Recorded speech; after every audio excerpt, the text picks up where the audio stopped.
Il y a une réalité qui saute aux yeux de chacun, c'est que nous vivons des temps mauvais. Nous avons l'impression que tout s'écroule, le monde économique s'effondre, le monde social s'effrite et le monde religieux s'ébranle de toutes parts. Il y a une réalité que la Bible nous révèle, c'est que Jésus revient bientôt. Et tous ces signes que nous touchons de près sont des signes précurseurs qui annoncent le retour imminent de Jésus. C'est la raison pour laquelle nous devons être prêts, nous sanctifier, nous préparer. Jésus a dit dans sa parole, dans Jean chapitre 14, le verset 2, « Il y a plusieurs demeures dans la maison de mon Père. Si cela n'était pas, je vous l'aurais dit. Je vais vous préparer une place, et lorsque je m'en serai allé, et que je vous aurai préparé une place, je reviendrai, et je vous prendrai avec moi, afin que là où je suis, vous y soyez aussi. » Dans Pierre, il y a une autre parole qui nous amène à la réflexion. Dans 2 Pierre chapitre 3, verset 10, nous lisons « Le jour du Seigneur viendra comme un voleur. En ce jour, les cieux passeront avec fracas. Les éléments embrasés se dissoudront, la terre et les œuvres qu'elle renferme sera consumée. » Puis au verset 12, « Attendez et hâtez l'avènement du jour de Dieu, jour à cause duquel les cieux enflammés se dissoudront et les éléments embrasés se fondront.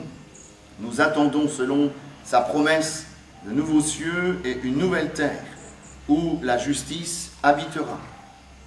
C'est pourquoi, bien-aimés, en attendant ces choses, appliquez-vous à être trouvés par lui sans tache et irréprochable dans la paix. » Et puis, un dernier verset qui est très important dans Hébreux chapitre 12 et le verset 14, il y a là un encouragement à la sanctification puisqu'il est dit « Recherchez la paix avec tous et la sanctification, sans laquelle personne ne verra le Seigneur. » Donc c'est inévitable.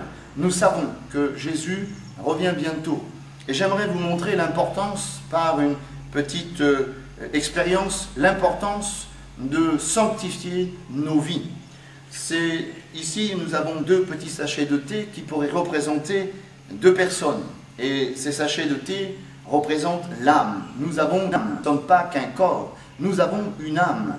Et dans cette âme, il y a, dans ce sachet de thé qui représente l'âme, il y a du thé. Et ce thé pourrait représenter le péché. Et nous avons besoin de nous débarrasser du péché. Il y a un seul moyen d'être débarrassé du péché, c'est le sang de Jésus. Et nous imaginons que cette personne, eh bien, vit avec son péché. Nous imaginons que cette personne ne se débarrasse pas de son péché, donc elle vit dans son péché. Nous avons là, nous allons dire, eh bien, une autre personne qui a la crainte de Dieu, qui connaît Jésus et qui a sanctifié sa vie. Et il va se débarrasser de son péché. Voilà, il est débarrassé. Jésus le libère.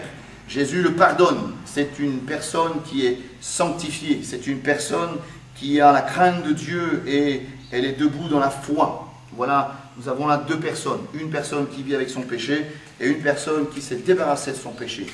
Nous avons lu que les cieux enflammés, eh bien, s'embraseront. Il y a le feu du ciel qui va descendre et le jour où Jésus va revenir.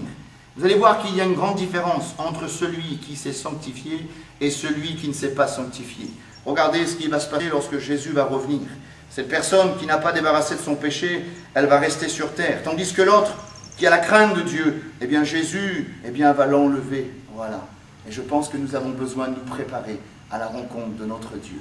Que Dieu vous bénisse et réfléchissez. Je crois que c'est l'heure de se préparer à la rencontre de Jésus. Vous avez besoin, nous tous, nous avons besoin de nous sanctifier sans cesse. Que Dieu vous bénisse et que cette petite expérience nous amène à la réflexion.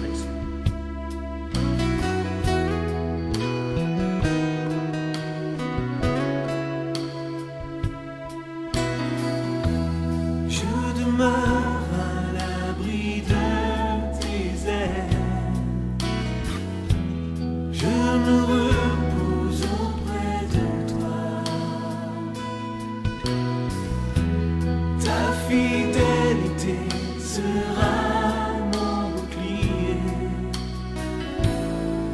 Chaque jour je chanterai, béni soit le nom